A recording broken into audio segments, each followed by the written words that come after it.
Hello guys, तो कैसे हैं आप सभी। तो आज की कहानी शुरू करने से पहले अगर आप मेरे चैनल पर न्यू हैं तो प्लीज़ उसे सब्सक्राइब ज़रूर कीजिएगा। तो आज की कहानी शुरू करते हैं। हाय राम, कहाँ फंस गई सासू माँ और माँ के बीच में।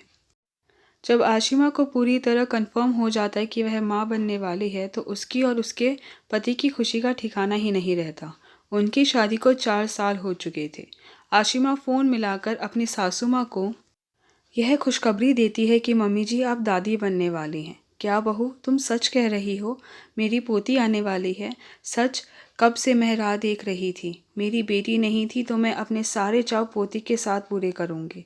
उसे सुंदर सुंदर डिज़ाइनर कपड़े, हेयर पिन सब दिलवाया करूँगी।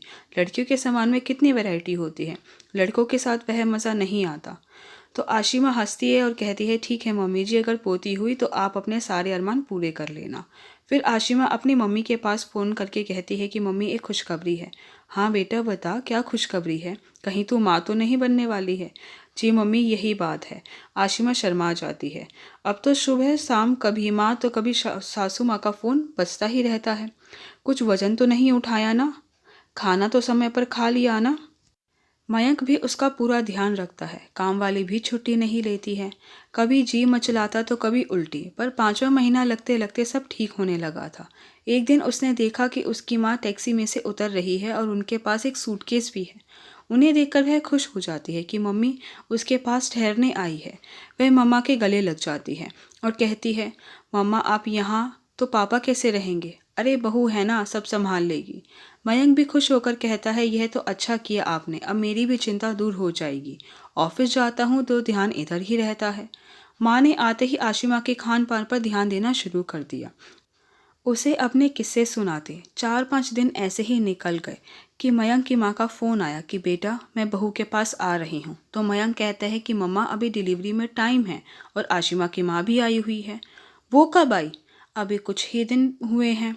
2 दिन बाद वो भी आ जाती हैं। तो आशिमा की माँ और मयंक की माँ आपस में गले मिलती हैं और कहती हैं, चलो अच्छा है, साथ रहने का मौका मिलेगा। पर दोनों ही अंदर अपने आप को बेस्ट दिखाने के चक्कर में थी। एक कहती सैर करने चलना है तो दूसरी कहती नहीं, योगा करना है। एक जूस लाती तो दूसरी फ्रूट काट कर ले आती।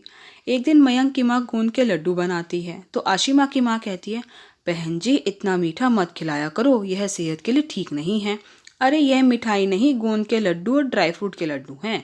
मेरी सास ने भी मुझे खिलाए थे जब मयंक होने वाला था और वह एकदम हष्ट पुष्ट पैदा हुआ था। तो आशिमा की माँ भी कहाँ हार मानने वाली थी। अजी हमारी सास ने तो काढ़े, सब्जियों के सूप, फलों के जूस पिलाए थे, तभी तो आशिमा इतनी स्ट्रांग है, कभी बीमार नहीं पड़ती। तो मयंक की माँ कहाँ चुप रहने वाली थी, बोली, मैंने तो आज तक ऐसा कोई काढ़ा नहीं देखा ना सुना कि जब बच्चा माँ के गर्भ में हो तो वह इतना असर करता है कि पूरी उम्र बच्चा बीमार ही ना हो। बहन जी फेंकने की भी एक सीमा होती है। तो आशिमा की माँ कहती है, अरे आपको क्या पता मेरे पूरे मोहल्ले में क्या वट है। किसी की बहू बेटी प्रेग्नेंट होती है तो मुझसे सलाह लेने आते हैं। लेकिन मयंक कहता है, यार मैं इन दोनों माँओं का झगड़ा निपटाते निपटाते थक गया हूँ, अपने लिए टाइम ही नहीं मिलता। आशिमा अपने पापा को फ़ोन कर कर सारी बातें बताती है तो उसके पापा कहते हैं, तुम चिंता मत करो, और वह फ़ोन करके अपनी पत्नी से कहते हैं, मेरी तबीयत ठीक नहीं है, तुम जल्दी आ जाओ। तो वह घबरा कर अपने घर चली जाती है। अब मयंक की माँ रह जाती है। अब सब ठीक चल रहा होता है।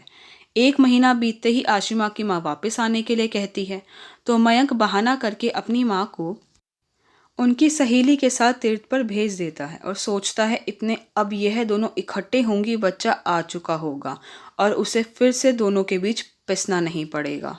आई होप गाइस कि आपको मेरी वीडियो पसंद आई हो। अगर आपको मेरी वीडियो पसंद आई है तो प्लीज़ उसे लाइक ज़रूर कीजिएगा, शेयर कीजिएगा, मुझे कमेंट करके बताइएगा कि आपको मेरी वीडियो कैसी लगी। अगर आपने अभी तक मेरे चैनल को सब्सक्राइब नहीं किया तो प्लीज़ उसे सब्सक्राइब ज़रूर कीजिएगा। Thank you so much guys मेरी वीडियो देखने के लिए।